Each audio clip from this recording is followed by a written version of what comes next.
The entire fleet was dead in space. 20 destroyers, the pride of 3 separate military commands, drifting like abandoned debris. Only the human warship retained its power. Only the human warship still moved. A message appeared on every alien screen simultaneously, rendered in crisp, cold text. Ambush confirmed. A second line followed a moment later, almost as an afterthought. Threat response, unrestricted. Commander Vael read the words twice. The cold in his chest deepened into something he had no professional name for. He had experienced danger before. This was something else. This was a feeling of standing at the edge of something vast and understanding, for the first time, that you are very small. The human warship began to split, or appear to split, into multiple energy echoes, its presence flickering across half a dozen positions simultaneously. Alien targeting systems, already compromised, couldn't isolate the true vessel from its phantoms. Weapons that still had manual overrides found nothing coherent to lock onto. Then the first alien destroyer folded. There was no explosion, no impact, no fire. The space around the ship simply twisted, and the vessel's hull crumpled inward in absolute silence, compressing slowly and completely until it occupied a fraction of its former volume, a dense, dark sphere of crushed metal tumbling silently through the void. The second destroyer followed, then the third. Panic, raw and undignified, spread across every alien command channel that still functioned. Crews hammered backup reactors into operation only to watch them shut down seconds later, as though the human warship were reaching into their systems and closing fists around their power cores. Emergency jump drives failed to initialize. Escape pods locked in their bays. Another destroyer folded, then 2 more simultaneously. Commander Vael watched his fleet disappear and understood, with a clarity that only comes at the very end of something, that they had not walked into a battle. They had walked into a demonstration. The human warship drifted between the frozen destroyers with an almost serene precision, its hull glowing with patterns, geometric symbols pulsing along its surface in cold light, rhythmic and purposeful, like a language spoken to the stars themselves. Then a calm human voice filled every surviving alien ship, unhurried and without malice. You initiated hostile engagement. A pause that lasted exactly long enough. Response level, unrestricted. 3 more destroyers compressed into silence. Vael's hands found the emergency distress transmitter. He activated it, the broadest possible signal, everything he had. For one moment he thought it might punch through the interference, might reach someone, might mean something. The human warship released one final wave. The remaining alien ships cracked apart. Not catastrophically, not the wild explosion of a reactor breach, but with a terrible, methodical precision. Hulls split along their seams. Reactors shut down before they could cascade. Escape pods failed in their housings. One by one, in the span of a few minutes, the battlefield emptied. When it was over, 20 destroyers had become 20 clusters of compacted debris, too small to identify, too thoroughly collapsed to recover. The distress signal had never left the area. The human warship had contained it without effort, the way a cupped hand contains water. Only one vessel remained in that sector of space. Untouched, unharmed, fully powered, unhurried. The trap was gone, and so was the fleet that had set it. Deep in alien command space, fragments of the engagement reached the High Council chamber hours later. The transmissions were partial, corrupted. Most of the data hadn't survived whatever the human warship had done to the electromagnetic environment of that sector. What arrived was enough. Fleet destroyed. Unknown weapon. Space distortion. No survivors. The council chamber was one of the most imposing rooms in the known galaxy. High ceilings of dark stone, walls lined with the banners of conquered systems, a table long enough to seat 40 of the most powerful minds in an interstellar empire. It had never felt small before. It felt small now. "That is impossible," said Elder Dorith, the oldest voice on the council. He had said those words only once before in his long career, and he had been wrong that time too. 20 destroyers, said another elder quietly. Minutes. They ordered a full intelligence review of the human vessel. Old records surfaced on the central display, classified files, redacted schematics, a registry entry with most of its fields deliberately emptied. Someone had scrubbed the record thoroughly.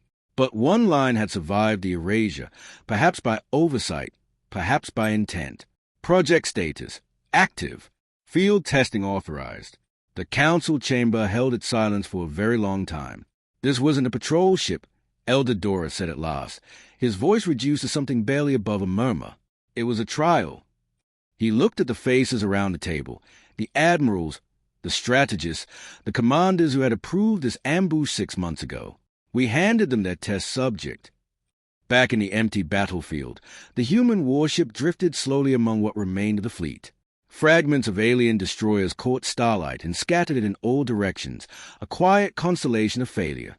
The human vessel scanned the debris methodically, recording everything: energy expenditure, effectiveness metrics, structural results. The data was clean. The results were unambiguous. Inside the ship, there was no celebration, no raised voices, no satisfaction worn on faces. The crew, if crew was even the right word for the human presences aboard that vessel, moved through their post-engagement routines with quiet professionalism, the way surgeons might after procedure that had gone exactly as planned.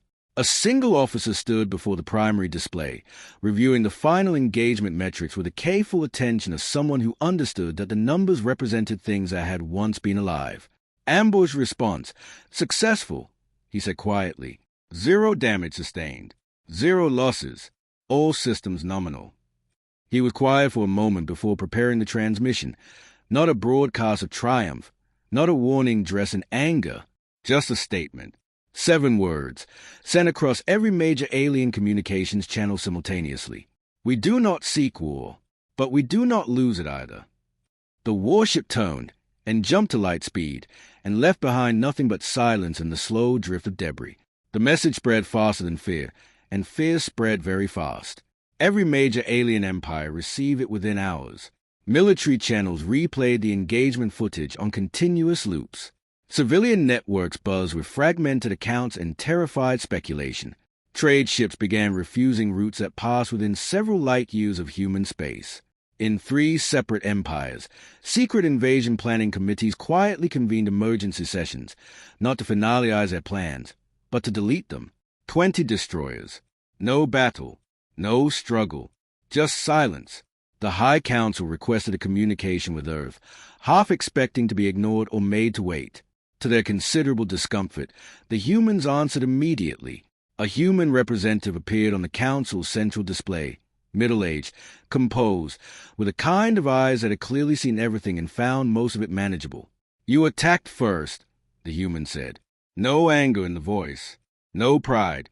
Just a plain arrangement of accurate facts. The council's leader straightened in his chair, reaching for the commanding tone that had served him through decades of political dominance. "We believed your vessel would surrender. We were attempting to." "We do not design warships to surrender," the human said. It was not a threat. It was not even particularly harsh in its delivery. It was simply, obviously, absolutely true, and somehow that combination made it the most unsettling sentence anyone in that chamber had ever heard. An empty threat could be dismissed. A boast could be laughed at. But a plain statement of fact, delivered without heat, by someone who had just turned 20 destroyers into compressed metal spheres, that was something else entirely. After the transmission ended, the council sat in silence for a long time. Military analysts across the Alien Alliance spent the following weeks recalculating everything: force projections, engagement models, hypothetical fleet deployments. The numbers kept coming back wrong. If one human vessel could do what they had witnessed, what did a human fleet look like? What did their full military capability look like if this had been a test? Trade routes were rerouted. Border patrols were quietly pulled back. Several formal aligned proposals, drafted on the assumption of human military inferiority, were permanently shelved. In human command, the mission report was reviewed, evaluated, and filed. The verdict was recorded in 4 words: test complete. Beyond expectations. But the stars had not finished speaking. Deep space sensors detected movement along the outer rim, slowly at first, then with unmistakable urgency. A second fleet was forming, larger than the first, significantly larger. Carriers, heavy cruisers, artillery platforms, and support ships were assembling in a formation that spoke not of exploration or deterrence, but of overwhelming force. They believed the first defeat was bad luck. They believed that numbers, in sufficient quantity, changed the rules of every engagement. They believed that no weapon, however remarkable, could contend with enough ships firing from enough angles. In human command, no one panicked. Officers studied the building formation on their displays with the calm attention of people reviewing a weather forecast for a day they had already prepared for. "Same response protocol?" one officer asked. The admiral looked at the display for a moment, the growing cluster of alien signatures, the weight of what was coming, the certainty of what it meant. "They were warned," she said simply. "Yes, same protocol." The human warship waited in deep space, alone. It did not hide. It did not retreat or take up a defensive position or signal for support. It simply existed in the open, watching the alien fleet approach on its sensors with the patient attention of something that had nowhere else it needed to be. The alien fleet entered the sector in full battle formation. Hundreds of vessels, shields raised, weapons charged, targeting systems already locked and tracking. They did not open a surrender channel. They had learned what surrender channels led to. They opened fire immediately and without ceremony. The barrage that struck the human warship dwarfed the first engagement in every measurable way. Energy output that should have been capable of cracking a moon pod into that single vessel from hundreds of emitters simultaneously. The space around it lit up with a light fierce enough to be seen from star systems away. When the light cleared, the warship was there, and then something changed. Panels along its hull that had never been visible before shifted and separated. Structures folded outward from within the ship's body like the opening of something that had always been waiting for the right reason. The vessel's profile transformed, not dramatically, not into something monstrous, but with a purposeful, mechanical elegance of a thing revealing what it had always actually been. Energy readings on every alien sensor in the fleet climbed past the levels recorded in the first engagement. Climbed past the levels their instruments had been built to measure. Officers across hundreds of ships watched their displays overflow with data that made no sense, that refused to resolve into comprehensible readings, that simply kept climbing. The human warship transmitted one final message. You were given restraint. You chose escalation. The stars bent. What happened next happened simultaneously across the entire fleet, and it happened in a way that no one who was present would ever be able to fully describe, because their instruments failed before they could complete a record and their own perceptions failed shortly after. Each alien vessel found itself alone. Not destroyed, alone. The space around each ship warped, and each captain, each crew, each gunner at their console suddenly found that their neighbors were gone. Not into debris, not into fire. Simply gone, as if each ship now occupied its own private corner of the universe, separated from every other by distances that instruments could not measure. No coordination was possible. No combined fire was possible. No retreat in formation was possible, because formation had ceased to exist as a concept. The fleet of hundreds had become hundreds of isolated vessels, each one cut off entirely from every other. And then, one by one, with the same methodical and absolute control that had characterized every moment of every engagement, they vanished. Not in explosions, not in chaos, in silence, and in sequence, and in a manner so controlled that it communicated something more frightening than destruction ever could. It communicated choice. Every outcome had been chosen, not forced. Every ship had been ended because something had decided to end it, not because the situation had spiraled beyond control. There was a mind behind this, calm, precise, and entirely, serenely, in command of everything happening within its reach. Within 15 minutes, the sector was empty again.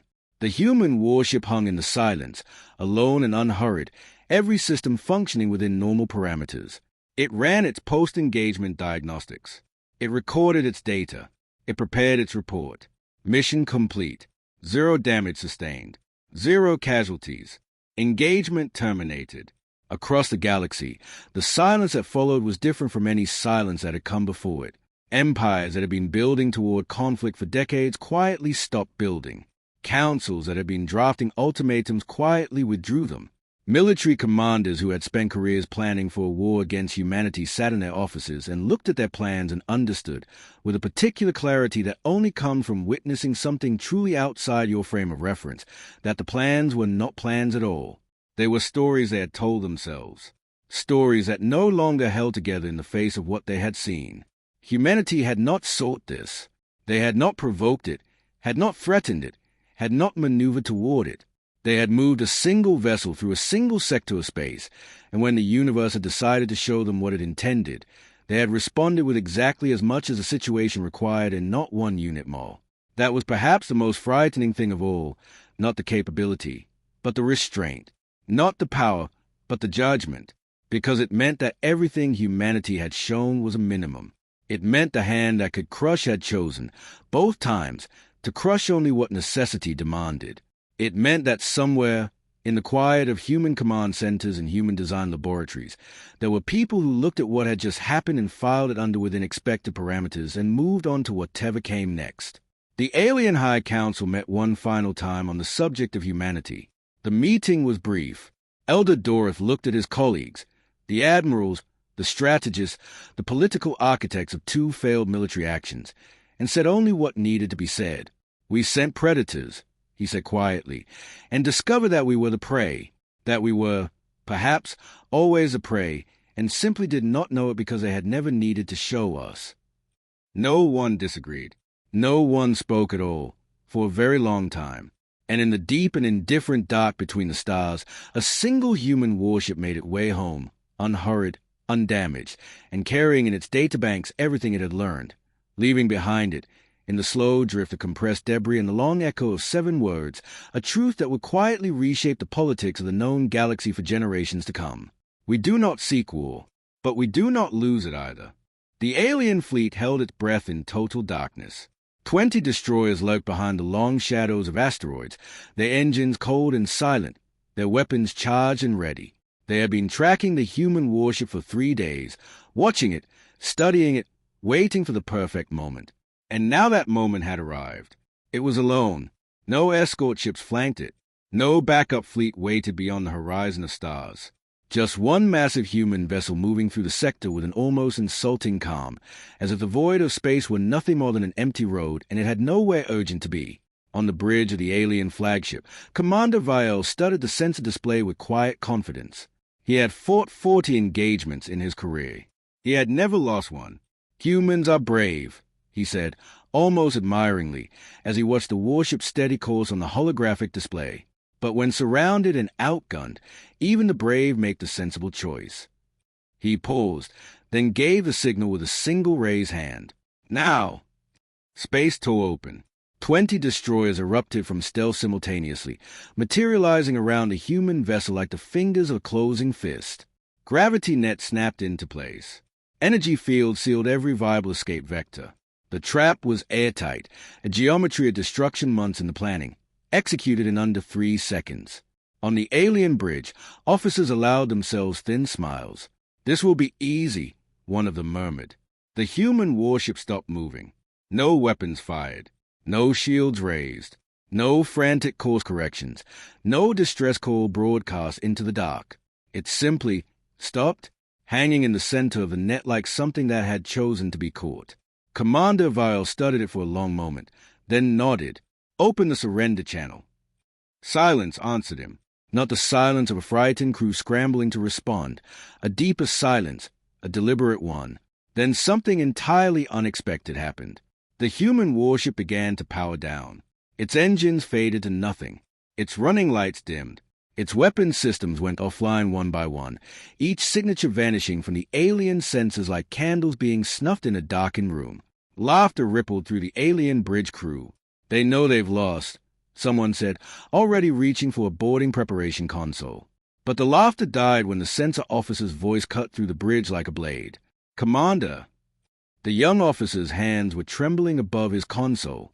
"I am not reading any life signs aboard the human vessel." The bridge went utterly silent. No life signs. Commander Vael repeated slowly, as if the words had been spoken in a language he didn't quite understand. "None. The ship reads as empty." Before anyone could process that impossibility, the human warship came back to life, but not the way a wounded or surrendering vessel comes back to life. Every system reactivated simultaneously. The energy reading spiked so sharply that the alien sensor displays flickered and struggled to keep up with the data. The numbers climbed past anything in the observed parameters for a warship of that class, past anything in the observed parameters for any ship. The space around the vessel began to distort, bending subtly like light through water. For the first time in 40 engagements, Commander Vael felt something cold move through him. This was not a surrender, he whispered, gripping the arms of his command chair. This was a calculation. He would not understand the full truth of that sentence until it was far too late. Fire, Vael ordered. All weapons. Fire now. 20 destroyers unleashed their arsenals at once. Blue plasma beams converged on the human warship from every direction in a storm of energy that should have reduced it to scattered wreckage. The light was blinding even through the polarized viewports. When the barrage faded, the human warship was untouched. Not shielded. Shield produced a visible flash, a ripple of absorbed energy. There was nothing like that here. The beams had simply reached the ship and ceased to matter, as if the laws governing cause and effect had quietly decided not to apply within a certain radius of that hull. The warship moved forward, slowly, calmly, the way a person might walk through rain they found irrelevant. Then it released a wave. There was no visible weapon discharge, no beam, no missile. The wave was invisible and silent, and it passed through 20 warships in the span of a single breath. On every alien vessel, engines died. Weapons went dark. Control systems froze mid-operation. On the flagship's bridge, the light shifted to emergency red, and officers hammered at unresponsive consoles with growing desperation. Propulsion offline. Targeting offline. Communications are blocked. I can't reach the other ships. Nothing is responding.